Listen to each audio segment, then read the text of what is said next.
साथियों नमस्कार। आज के हमारे इस वीडियो में मैं आपको ऐसे कुछ वर्क बताने जा रहा हूं जो अगर आपने गर्मियों के मौसम में नहीं किए तो भाई आपकी गाय भैंस को लू लगभग लगना तय है।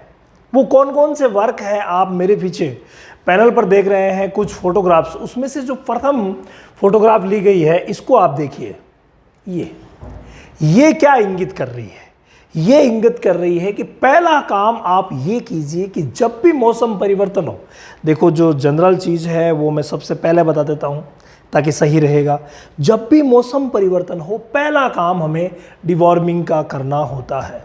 और जब गर्मी का मौसम आ रहा है तो उस समय तो भाई इसकी इम्पोर्टेंस जो है वो बहुत ही ज़्यादा बढ़ जाती है। यानी पहले आप अपनी गाय भैंस की डिवॉर्मिंग करवाइए। ये नंबर 1 वर्क है जो हमें करना रहेगा।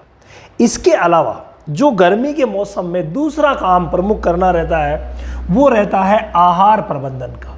और आहार में भी आप क्या करेंगे, जो गर्म चीज़ें हैं जो आप गर्मी में बिल्कुल भी ना खिलाएं, सर्दी में आप खिला रहे थे तो उनको आपको बंद करना पड़ेगा। जैसे कि बाजरा हो गया, गुड़ हो गया, अजवाइन हो गया। ये चीज़ें ताज़ा ब्याई हुई के लिए देते हैं तो भी सीमित मात्रा में देते हैं और बाद में कभी आपको देनी नहीं है। यानी गर्म तासीर की चीज़ों को कीजिए अवॉइड और जो ठंडी तासीर की चीज़ें हैं उनको जोड़िए। गर्मी के मौसम का यही फंडा रहता है। अब ठंडी तासीर की चीज़ें कौन सी है?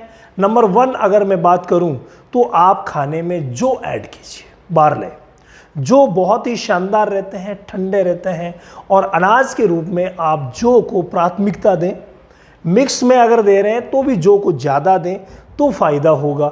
इसके अलावा कुछ ठंड करने वाली चीज़ें जैसे बटर मिल्क यानी छाछ पिलाएं, बहुत ही शानदार रहेगा। इसके अलावा खाने में आप आंवला, सौंफ ऐसी कुछ चीज़ें हैं जो ऐड कीजिए, उनका फ़ायदा होगा। अगर आप पत्ते खिला रहे हैं तो जामुन, शीशम या मेहंदी के पत्ते ऐसे कुछ ऐड कीजिए ताकि गर्मी के मौसम में आपके पशु को लू ना लगे। तो दूसरा जो टॉपिक आपको कवर करना है वो कवर करना है गर्म आहार बंद और ठंडा आहार शुरू। अब देखिए तीसरा जो टॉपिक आता है वो भी बहुत ही ज़्यादा इम्पोर्टेंट है और वो है पानी की हर वक्त उपलब्धता।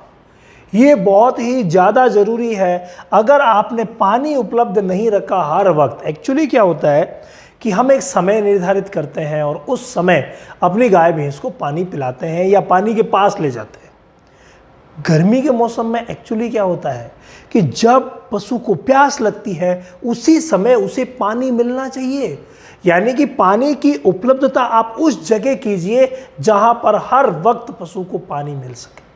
ये बहुत ही ज़्यादा ज़रूरी है डिहाइड्रेशन रोकने के लिए, लू से बचाने के लिए। इसके अलावा पानी भी जो है वो एकदम से साफ़ सुथरा होना चाहिए और उसमें अगर थोड़ा सा आप नमक डालें या मान लीजिए कि कल्ली किया हुआ, जैसे ये आप वाटर टैंक देख रहे हैं, अगर ये कल्ली किया हुआ हो तो उसमें थोड़ा और भी फ़ायदा रहता है क्योंकि जर्म जो है वो पनपते नहीं हैं और कैल्शियम भी मिलता रहता है। तो पानी का जो टॉपिक है इसको आप प्राथमिकता दीजिए और पूरा कवर कीजिए। इसके अलावा अगला जो टॉपिक है वो है फ्रेंड स्नान करवाना।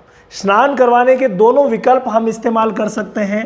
नंबर 1 विकल्प, आपके पास कोई तालाब पॉन्ड की सुविधा नहीं है तो आप दिन में एक बार सुबह के समय, देखिए गर्मी के मौसम में अगर आप गर्म हो रहा है जिस समय माहौल और शरीर भी गर्म है और उस समय अगर आप उसे स्नान करवाते हैं तो भाई कई बार प्रॉब्लम रोकने की बजाय बढ़ जाती है। तो इसीलिए आप सुबह के समय रोज़ अपनी गाय भैंस को स्नान करवाइए। ये बहुत ही ज़्यादा ज़रूरी है। सिर्फ हीट स्ट्रोक की कंडीशन ऐसी होती है, हीट स्ट्रोक मतलब बहुत ही ज़्यादा कंडीशन ख़राब हो जाती है, तब हम गर्म माहौल में भी स्नान करवाते हैं यानी दोपहर में भी स्नान करवाते हैं। अदरवाइज़ हमें सुबह के समय हमेशा रोज़ स्नान करवाना चाहिए, ये बहुत ज़्यादा ज़रूरी है। या फिर अगर तालाब की सुविधा है तो ये बहुत ही अच्छा है कि अगर तालाब की सुविधा है, पॉन्ड की सुविधा है तो भी आप सुबह के समय जल्दी ही उसे तालाब में स्नान करवाइए। ऐसा नहीं हो कि दोपहर में तपती धूप में आप करवाएं। तपती धूप में जब हीट स्ट्रोक होता है ना भाई, तभी करवाया जाता है, अदरवाइज आप सुबह के समय स्नान करवाइए, ये बहुत ही बढ़िया रहता है। तो ये 4 ऐसे आसान से टिप्स थे जिनकी मदद से आप हीट स्ट्रेस यानी कि लू लगना अपनी गाय भैंस में रोक सकते हैं। इसके अलावा बहुत सारी चीज़ें हैं जिनको हमें ध्यान रखना चाहिए, जैसे कि जहाँ पर हम अपने गाय भैंस को रख रहे हैं वहाँ हवा का आवागमन अच्छा होना चाहिए। इसके अलावा जगह ठंडी होनी चाहिए। भाई अगर आपको जगह को ठंडी रखना है तो उसके लिए शुरू से ही प्रबंध करने पड़ेंगे, यानी अपने फार्म के चारों तरफ पेड़ लगाने पड़ेंगे। तो अगर पेड़ लगाए हुए हैं तो बहुत ही अच्छी बात है, अगर पेड़ नहीं है तो आप जल्दी से जल्दी लगाइए ताकि जल्दी से जल्दी वो बड़े हो और छाया दे सके। ये इंपॉर्टेंट बात हो गई। इसके अलावा अगर आप टिन शेड यूज कर रहे हैं तो टिन शेड की हाइट जो है वो अच्छी होनी चाहिए, नंबर 1। नंबर 2, अगर मान लीजिए आपको लग रहा है कि टिन शेड जो है वो बहुत ज़्यादा तप रहे हैं, गर्म है, तो ऐसी कंडीशन में उनके ऊपर सरकंडे वगैरह कुछ डाल सकते हैं और उनके नीचे जो टाट होती है, बोरियां होती है, उनका आप पर्दा लगा सकते हैं नीचे उनके।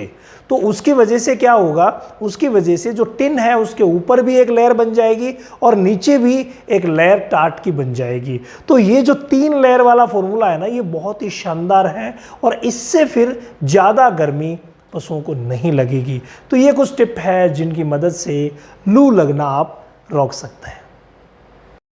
स्काईलार्क पशु आहार, संपूर्ण पोषण, दूध की बहार। स्काईलार्क का वादा, सेहत और लाभ सबसे ज्यादा। अधिक जानकारी के लिए संपर्क करें